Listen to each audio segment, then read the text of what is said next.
সবাইকে হুঁশিয়ারি করে বলতে চাই আমরা ছাত্র সমাজ এখনো জেগে আছি। এই সদর থানা ঘেরাও করতে আমরা 2 সেকেন্ডও চিন্তা করবো না। শুধু আরো টল দিচ্ছেন, আমরা কখনো দেখি নাই। টল দিচ্ছেন আপনারা, অবশ্যই টল দেন না আপনারা। এই যে আপনারা নিজেই বলতেছেন যে আপনারা দেন নাই, যে আপনি যে না দেন নাই। এই যে আমরা যখন আন্দোলনরত ছিলাম আমাদেরকে ধরার জন্য পয়েন্টে গোয়েন্দা থাকতো, পয়েন্টে আমাদেরকে ধরার জন্য আমরা রাতে ঘুমাতে পারতাম না।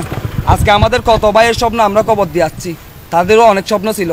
হ্যাঁ, কত নির্মম একটা রাত গেছে, 4 তারিখের একটা রাত। ওই নির্মম রাতের কথা ওনারা বলে গেছে, উসি স্যার বলে গেছে, পুরা সদর থানা বলে গেছে, কিন্তু আমরা বলি না। আজকে আমরা থানাতে আসতেছি, থানাতে যাচ্ছি, থানাতে আসতেছি, থানাতে যাচ্ছি, এইভাবে আমরা দালালের মতো ঘুরতেছি এখানে সদর থানায়। একটাও গ্রেপ্তার হয়নি এখনো।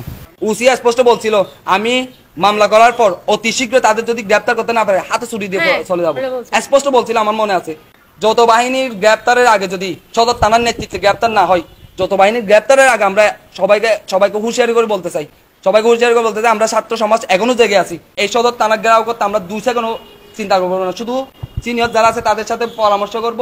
যদি সিনিয়র তাদের পরামর্শ থাকে, তারাও বিপ্লব চাই, তারাও কিন্তু বসে নাই, তারাও চাই। আমরা আছি, রাজপথে ছিলাম, তারাও আমাদের দিক নির্দেশনা দিচ্ছে। এই যে আমাদের যদি আমাদের বাইরেদের যদি বিচার না পাই, 5 তারিখের আগে আলটিমেটাম দিয়ে বলতে চাই তারা যেন গ্রেপ্তার করে, অন্যথায় আমরা আরেকটি বিপ্লব চাইবো। কিন্তু